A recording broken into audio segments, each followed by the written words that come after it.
अब हमारे से ये कॉन्ट्रैक्ट करेगा रिलायंस, रिलायंस को सफाई क्यों देनी पड़ रही है भाई? रिलायंस को सफाई क्यों देनी पड़ रही है? पहली बात तो ये, जब ये हमसे कांटेक्ट करेंगे, जब ये हमारी फसलों को फेल करेंगे, जब हमारी फसलें इनके मानकों पर नहीं आएंगी, आर्थिक रूप से हमारी कमर टूट चुकी होगी, और उस आर्थिक क्षति को पूरा करने के लिए हम कौन सी चीज बेचेंगे? आप ये बताओ। जमीन बिकेगी तो हमारी जमीन तो गई, हमारी जमीन पे खतरा है भाई, क्योंकि इनके मानकों पर हम अपनी उपज पूरा ला ही नहीं सकते। इनकी सोच में खोट है, इनकी मंशा में खोट है, यह इनकी नज़र हमारी ज़मीनों पर ही है। हमारे किसानों की नज़र में पूंछ का बाल भी नहीं निकला है। पूंछ तो बहुत बड़ी होती है हाथी की, अभी पूंछ का बाल भी नहीं निकला है। अभी पूरा हाथी बॉर्डर के इधर ही खड़ा है, आप उन हाथियों से बात भी कर रहे हैं। हाथी सारा इधर खड़ा है। जब तक तीनों काले कानून रद्द नहीं हो जाते, किसान सड़क से नहीं हटेंगे। जो तथाकथित इस देश के चौकीदार हैं, उन्होंने तो यह भी कहा था कि जिस दिन मेरा आपको काम पसंद ना आए, मुझे चौराहे पे बुला लेना। लेकिन किसान तो उनको चौराहे पे बुलाने की बजाय सम्मानजनक तरीके से उनके पास अपनी बात रखने जा रहे थे, तो किसानों को रास्ते में क्यों रोक दिया गया?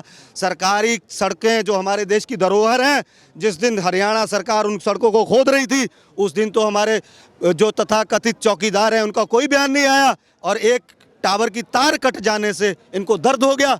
टावर की तार तो सरकारी संपत्ति है। जब हरियाणा सरकार राष्ट्रीय राजमार्गों को खोदकर इन किसानों को रोकने का काम कर रही थी, उस दिन उनकी संवेदनाएं कहाँ गई थी? उस दिन उनका राष्ट्र प्रेम कहाँ था? उन्होंने उस दिन बयान क्यों नहीं दिया? डेयरी फार्मिंग ने पराग को खत्म कर दिया, आपकी प्राइवेटेशन ने, और किसानों के दूध 20 रुपए लीटर, और आपके दोस्तों का, पूंजीपतियों का पानी 20 रुपए लीटर है। ये बेकदरी है इस कॉन्ट्रैक्ट फार्मिंग की। आप गाय का उदाहरण दे के भोले बात, और गाय का उदाहरण देने के लिए आपको यहाँ से 3500 किलोमीटर दूर कच्छ क्यों जाना पड़ा? आप यहाँ आके दो ना इस गाय का उदाहरण। हम आपको बताएंगे कि आपकी गाय के उदाहरण के साथ भी एक विडंबना है। हम पक्ष को नरम होना होगा तो सरकार ये पहल करे, नरम हो जाए और अपनी जिद को छोड़ दे, अपनी हठ धर्मिता को छोड़ दे सरकार, और इन तीनों काले कानूनों को वापस ले ले, अपने आप मसला हल हो जाएगा।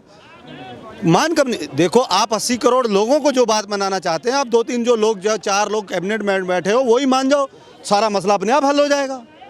नहीं कह रहे ना पराली को लेकर के। अरे नहीं सर, वो अतिरिक्त मुद्दे हैं। देखिए, कॉन्ट्रैक्ट फार्मिंग जो ये हमें समझाते हैं, इन्होंने हमें किसानों को ये बताया कि आप लोग फसली चक्र से बाहर आओ, फसली चक्र से बाहर आओ, खेती से साथ संबंधित जो व्यवसाय है उनको अपनाओ, जैसे पशुपालन है, मछली पालन है, मुर्गी पालन है।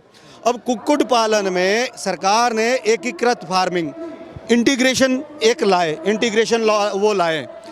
अब इंटीग्रेशन के तहत 2 या 2 से अधिक जो छोटे कुक्कुट पालन वाले किसान थे, उनको बुलाया गया।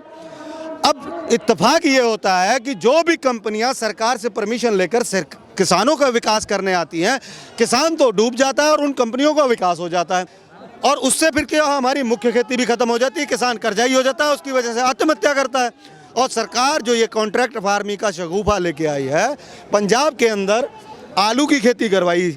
अब ये बताओ, कुदरती रूप से पैदा होने वाली वस्तु का कौन से मीटर से आप उसकी गुणवत्ता नापोगे भाई? वो तो कुदरती रूप से पैदा हो रही है। अब किसान के कोई प्रोडक्ट है, किसी को मशीन से आप बनाते हो, उसकी तो गुणवत्ता हो सकती है, लेकिन जो चीज़ खेत में कुदरती रूप से पैदा हो रही है, उसकी क्या गुणवत्ता होगी? एक रिंग लेके आए, अब रिंग लेके जो आलू उसमें से निकल गया वो इनके लायक था, और जो नहीं निकला वो फेल हो गया। और जिस किसान के पास 100 कुंटल आलू था, उसका 20 कुंटल आलू रिंग से निकल गया, उसके तो जी उसको ठीक पैसे मिल गए, लेकिन 80% उसकी फसल वेस्टेज हो गई, बेकार हो गई। अब वो उसको औने पौने दाम भी नहीं मिल रहे थे, उसके लिए वो बोझ बन गई फसल। तो ये कॉन्ट्रैक्ट फार्मिंग जो है, ये अपने आप में बार बार लागू किया गया एक फेलियर फैसला है, जो कई बार कई मानकों पे फेल हो चुका है। 2 उदाहरण तो मैं आपको दे चुका हूँ। तो इसलिए किसान इस काले कानून पर विश्वास नहीं कर पा रहा है। किसानों का एक ही मोदी जी से निवेदन है कि अगर आप किसानों का भला चाहते हैं, कि आपके संसद के पटल पर जो स्वामीनाथन की रिपोर्ट धूल फांक रही है, उसको लागू कर दीजिए, इन काले कानूनों को रद्द कीजिए, तभी आप किसान का फायदा कर सकते हैं। देखिए सर, रिलायंस इंडस्ट्री का सर आज ही वो आया है, बयान आया है इंडस्ट्री से, कह रहे हैं कि कॉन्ट्रैक्ट फार्मिंग के तहत कोई इनकी ऐसी योजना ही नहीं है, नहीं तो कोई ज़मीनों में लेने की योजना है। ये देखिए, हम लोग किसान जो है कोऑपरेटिव सोसाइटियों से कॉन्ट्रैक्ट करते हैं। कॉन्ट्रैक्ट कहता है तुमसे हम खाद बीज वगैरह लेते हैं, कागज क्या देते हैं? बैंक से हम फसल बीजने बोने के लिए केसीसी लोन लेते हैं। क्या क्या कॉन्ट्रैक्ट करते हैं? 84 पेज की फाइल होती है, हम अपनी ज़मीन मॉर्गेज कराते हैं। भैया आप हमें कोई चीज़ दोगे, उसके एवज में हमसे कोई गारंटी तो लोगे। जब हम कर्ज नहीं उतार पाते तो हमारी ज़मीन नीलाम होती है नहीं होती है? होती है। और जब हमारे से ये कॉन्ट्रैक्ट करेगा रिलायंस को सफाई क्यों देनी पड़ रही है भाई?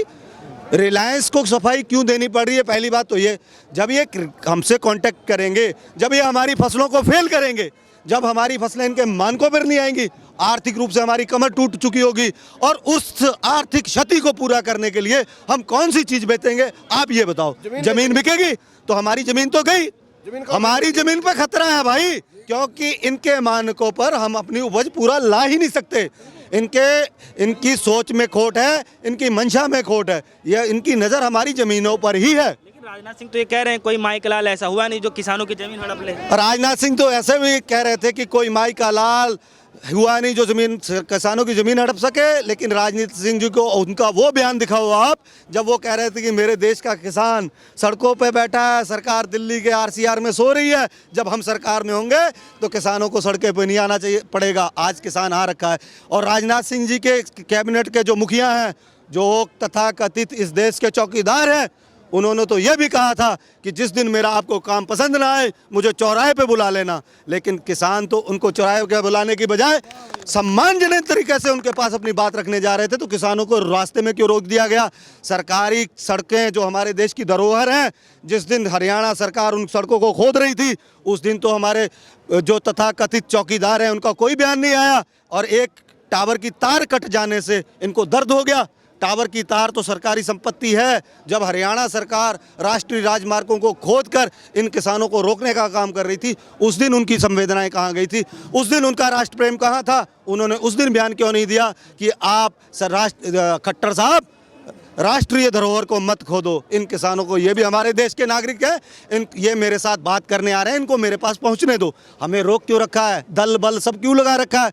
जिन सैनिकों की जगह देश के बॉर्डरों पे होनी चाहिए थी, वो किसानों के सामने लाके खड़े कर दिए। कॉन्ट्रैक्ट फार्मिंग को लेकर के प्रधानमंत्री मोदी जी ने सफाई दी थी। वो ये कह रहे हैं कि अगर डेयरी से अगर कॉन्ट्रैक्ट कर लिया जाए, जहाँ मिल्क दूध वगैरह मिलता है, अगर डेयरी से अगर कॉन्ट्रैक्ट कर लिया जाए, इसका मतलब है थोड़ी उसको कोई पशु ले जाए। गुरुजी, उत्तर प्रदेश की भूमि पे हम खड़े हैं। उत्तर प्रदेश की सबसे बड़ी दूध लेने वाली सरकारी और सहकारी संस्था का नाम था पराग, और पराग की एक फैक्ट्री हुआ करती थी दलपतपुर मुरादाबाद में, उत्तराखंड यूपी में। 8 लाख लीटर दूध रोज प्रोक्योरमेंट करती थी और उसका विपणन करने का वो काम करती थी।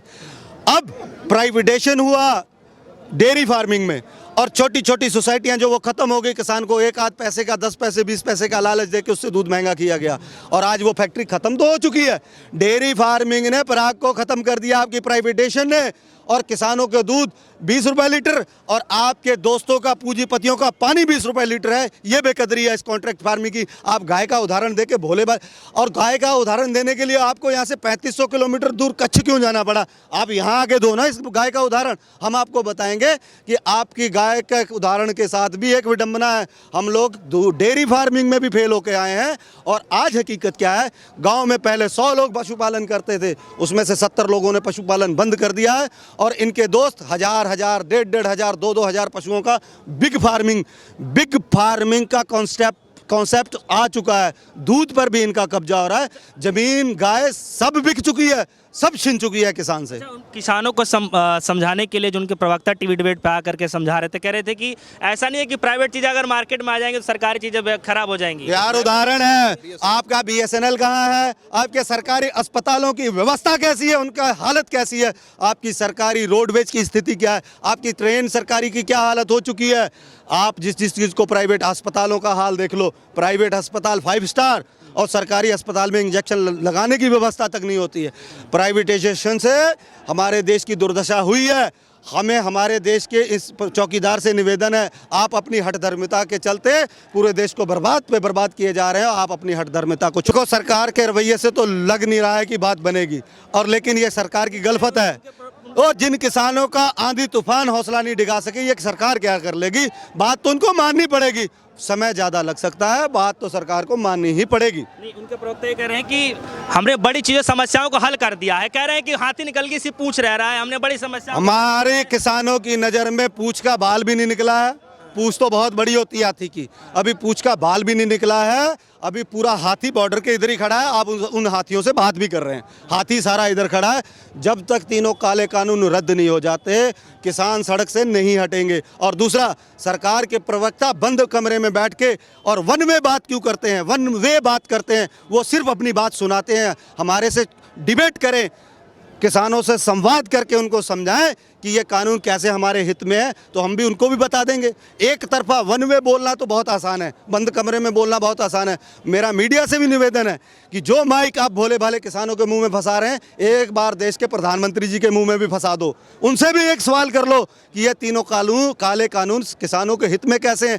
आपकी बड़ी बड़ी बातें गप साबित हो चुकी हैं, झूठ साबित हो चुकी हैं। आपने पूरी जिम्मेवारी के साथ मंचों के माध्यम से ये कहा था, पहला ही दिन होगा, पहला ही काम होगा, किसानों का संपूर्ण कर्ज माफ होगा। किसी किसान का कर्ज माफ हुआ? इन पे विश्वास कैसे करें? इन्होंने तो रो रो के ये भी कहा था कि मुझे 50 दिन का समय दो, नोटबंदी आपके हित में होगी। हुई? जीएसटी आपके हित में होगी? हुई? फिर इन्हीं के वित्त मंत्री का बयान आता है कि जीएसटी और नोटबंदी एक गलत फैसला था, जल्दबाजी में लिया गया एक गलत फैसला था जिसने देश की आर्थिक रीढ़ तोड़ी है। इन पर हम कैसे विश्वास करें? ये सरकार अपना विश्वास पिछले 7 सालों से लगातार खो चुकी है और देश का जो बहुत बड़े पद पर आसीन व्यक्ति है वो बार बार झूठ बोलता है और वो झूठा और जुमलेबाज साबित हो चुका है। इसलिए जो है किसान उस पर विश्वास कर ही नहीं रहे हैं।